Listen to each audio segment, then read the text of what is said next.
जय हो जय हो जय हो। केसरी राजु को जय हो, अंजनी महाराणी की जय हो, सुमेरु महाराजु को जय हो, सुमेरु साम्राज्यानिकी जय हो, राबोయేవారు ఆ యువరాజుకు జయ హో।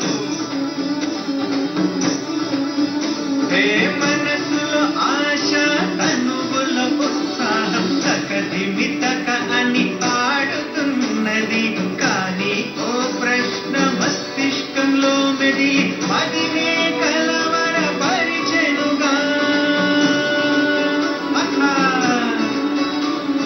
ఏమిటా ప్రశ్న? తేజ ప్రతాప పరాక్రమం, సాహస శౌర్య పరిశ్రమం, దుఃఖంతో పోరాటం నేర్పే రక్షించేరు ప్రతిక్షణం, స్వయం అశ్రువుల దిగమింగి కన్నీటిని దాచే లోచనం, తను కాలుతు నీడను ఇచ్చును ఎవరా ఉత్తములు? చెప్పండి చెప్పండి, ఎవరా ఉత్తములు? మహావృక్షం. అరే మొక్కలు నీడనిస్తాయి, అశ్రువులను ఎందుకు తాగుతాయి? యోధుడు. యోధుడా? యోధుడు యుద్ధ భూమిలో పోరాడతాడు, దుఃఖంతో పోరాటం ఎక్కడ నేర్పిస్తారు? తండ్రి. బాగుంది, చాలా బాగుంది. దీని అర్థం యువరాజు కేసరి నందనుడని పిలువబడతాడు. లేదు లేదు, అస్సలు కాదు. కేసరి నందనుడు అంజని పుత్రుడు. అరే తర్వాతి ప్రశ్నకు సమాధానం ఇవ్వండి. సంతానం జన్మించిన అనంతరం నీవు పునఃసౌందర్యం పొందుతావు. నీ రూపం అస్తిత్వాన్ని పొంది తిరిగి స్వర్గానికి పయనమవుతావు. అంజనా, అశ్రువులెందుకు? పుత్ర భాగ్యం కలగటం మాతకు మహాభాగ్యం. అంతకు మించిన ఆనందం ఇంకేది ఉండదు. తల్లికి తన సంతానమే సర్వస్వం అవుతుంది. ఎలాంటి తల్లి నేను? జన్మనిచ్చిన అనంతరం తల్లి లోకంలో ఒంటరిగా వదిలి వెళ్ళిపోతాను. ఈ శిశువుతో నాకు కొన్ని క్షణాల బంధమే.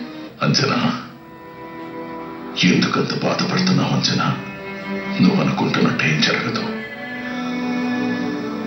నిజానికి మన జీవితంలో ఎన్ని మధుర క్షణాలున్నాయన్నది ముఖ్యం కాదు. ముఖ్య విషయం ఏమిటంటే ఆ క్షణాన్ని మనం ఎలా గడపగలిగామన్నది. రేపన్నది ఎలా ఉంటుందో ఎవరికి తెలియదు. దాని గురించి విచారించి మనం ఇవాల్టి రోజుని ఎందుకు పాడు చేసుకోవడం? మహాదేవుని కృపతో అంతా శుభమే జరుగుతుంది.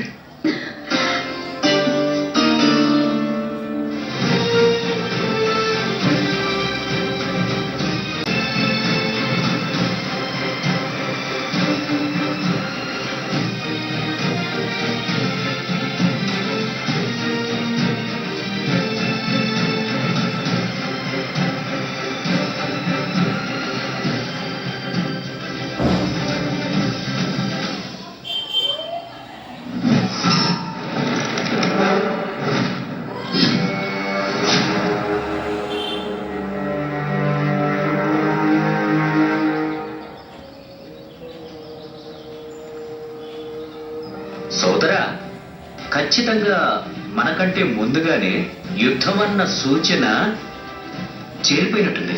సూచనలకు రెక్కలు ఎప్పటి నుంచి వస్తున్నాయి? లేవు, రెక్కలు నాకు కూడా లేవే. నేనెప్పుడూ మీతోనే ఉంటాను కదా, నన్ను సందేహించడం మానేసేయండి. కిష్కింద మహారాజు ఏం చేస్తున్నారో?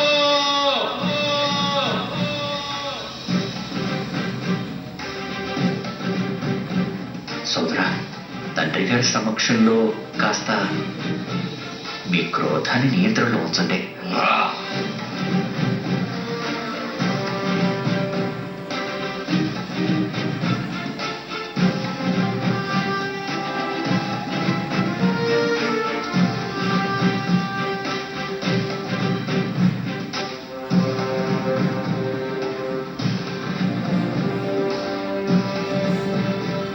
వానర సామ్రాట్కి జయ హో.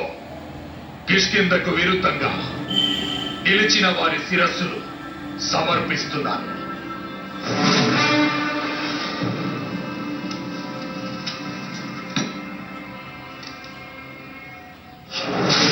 నా విజయ చిహ్నాన్ని స్వీకరించండి.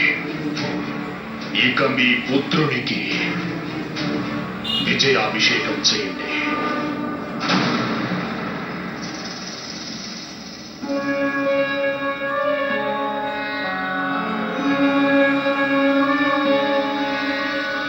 వీరత్వానికి క్రూరత్వానికి వ్యత్యాసం ఉంటుంది వాలి, అత్యంత వ్యత్యాసం. యుద్ధ భూమిలో కుమారుడు వాలి చేసినది దోషార్హమైనది.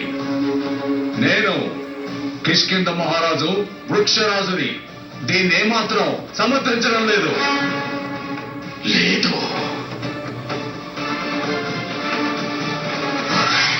మనము కోల్పోయిన వారిని తిరిగి తీసుకురాలేము, కానీ వారి పరివారానికి కలిగిన వేదనను తొలగించడానికి సర్వశక్తుల ప్రయత్నం చేయగలము, చేస్తాము కూడా. అందుకే మరణించిన సైనికుల పరివారము ఇంకా వారి యోగక్షేమాల బాధ్యత కిష్కింద తీసుకుంటుంది. ఈ విజయంపై ఎలాంటి ఉత్సవము జరగదు.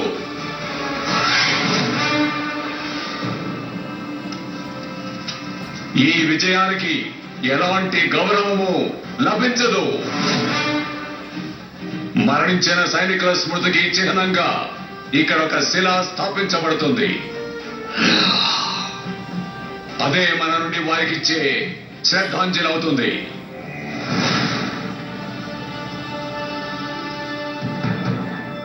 ఇక నుండి కిష్కింధలో వీరులకు గౌరవం కాదు, వీరికి వాళ్ళుగా కీర్తించబడతారు. యుద్ధ భూమిలో శత్రువులను నాశనం చేసిన వాడు క్రూరుడు. కిష్కింధ యొక్క భవిష్యత్తు విశ్వాసాన్ని వదిలి పారిపోయిన మౌఢ్యులు. వారు స్మృతి చిహ్నముగా నిలుస్తారు. సుగ్రీవ సమేతంగా ఎందరో సైనికులు సూర్యోదయమును చూడగలుగుతున్నారు. అది ఈ వాలి కారణంగానే. కిష్కింధ ఆపదలో ఉంటే చితాగ్ని సృష్టించి అసురులను ఎదిరించి విముక్తి లభించినదంటే అది ఈ వాలి కారణంగా. లేదంటే అందరినీ భస్మం చేసేది ఈ విధి. ఒకవేళ ఈ క్రూరుడు రణభూమిలో పాదం మోపకుంటే నేడు ఈ కిష్కింధలో స్వతంత్రులుగా ఉండేవారు కాదు మీరు మహారాజా.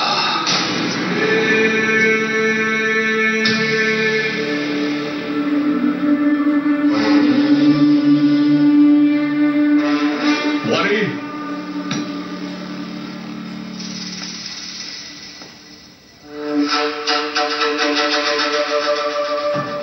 నీకెప్పుడు అర్థమవుతుంది?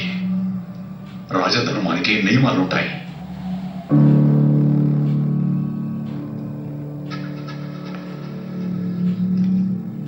కొన్ని సందర్భాల్లో నీ దృక్పథంపై నాకు ఆందోళన కలుగుతుంది మరి. కానీ మీ దృక్పథం నాకు వేదనే. పితాశ్రీ, నా మహా విజయం అనంతరం మీరు మీ పుత్రుడిని అభినందిస్తారని భావించాను. కానీ మీరు నా శౌర్యాన్ని, నా పరాక్రమాన్ని, మన ఈ బంధమును కూడా అవమానించారు. నేను కోరుకునేది కేవలం నీవు నీ ఆక్రోశమును, క్రోధమును నియంత్రణలో ఉంచుకోవాలని వాలి. కానీ నువ్వు ఈ ఆలోచన, ఈ భావాలు వారి సమక్షంలో ప్రదర్శించుకో. ఎవరికి స్పష్టమైన వివరణ ఇవ్వవలసినది ఈ కిష్కింధ రాజకుమారుడా.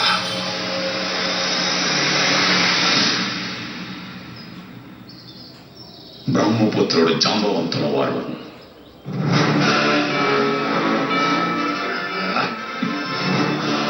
జాంబవంతుల నీ యుద్ధ నైపుణ్యం వారి వరకు చేరినది వాలి.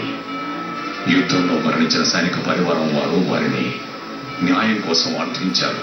కిష్కింధ అంతర్గత విషయాలలో ఒక పల్లూకం జోక్యం ఎందుకు? మౌనం.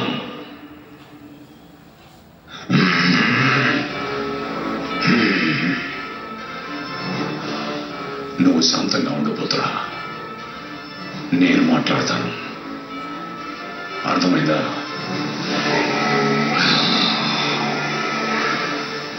తండ్రి గుణాల భాండాగారం, తల్లితో సంస్కారాలు, తల్లితో జననం, తండ్రి జీవనం, ఇదే జీవిత సత్యం.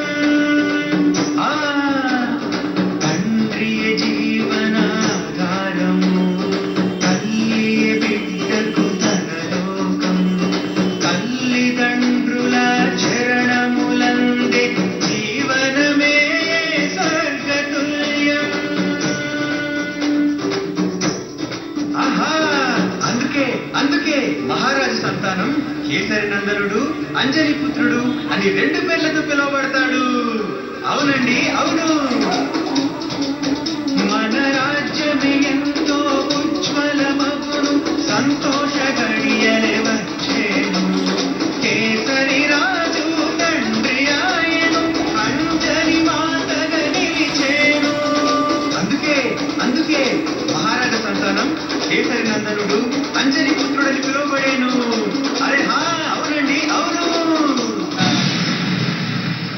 ఆహా, అందుకే మహారాజు సంతానం కేసరి నందనుడు, అంజని పుత్రుడు అని 2 పేర్లతో పిలువబడతాడు. అవునండి, అవును. మన రాజ్యమే ఎంతో ఉజ్వలమగును, సంతోష గడియలే వచ్చేను. కేసరి రాజు తండ్రి ఆయను, అంజని మాతగా నిలిచేను. అందుకే మహారాజ సంతానం కేసరి నందనుడు, అంజని పుత్రుడని పిలువబడేను. అరే హా, అవునండి, అవును.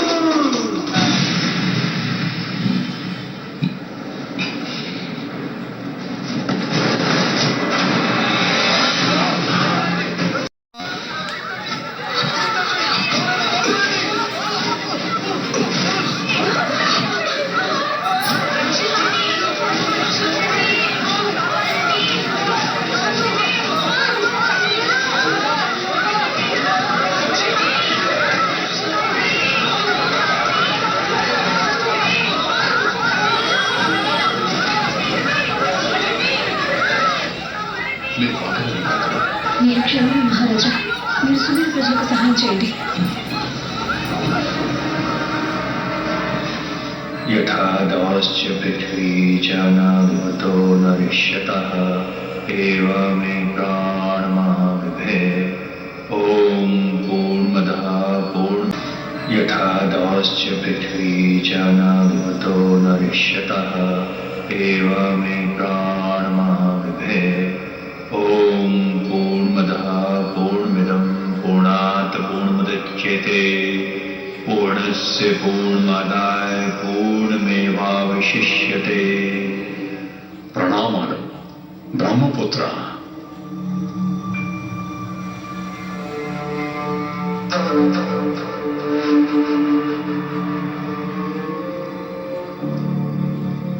వాలి చేసిన అపరాధములకు కిష్కింధను క్షమించమని ప్రార్థిస్తున్నాడు.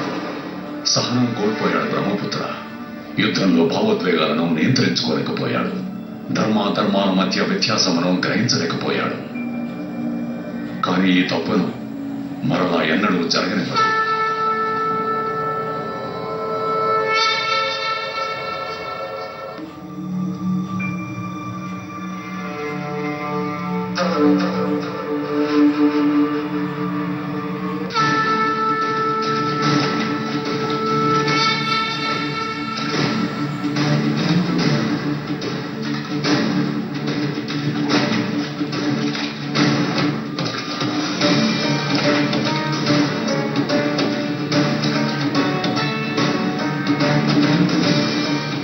కిష్కింధ యువరాజా, నా వద్దకు రా.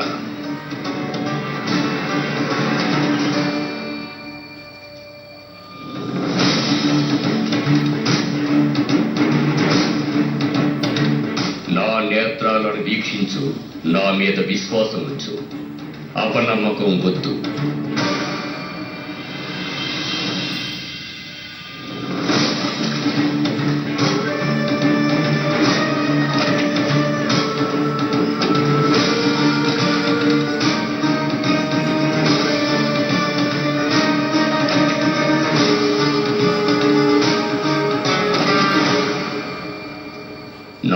విశ్వాసంతోనే సురక్షితంగా నువ్వు ఇక్కడి వరకు వచ్చావు, అవునా?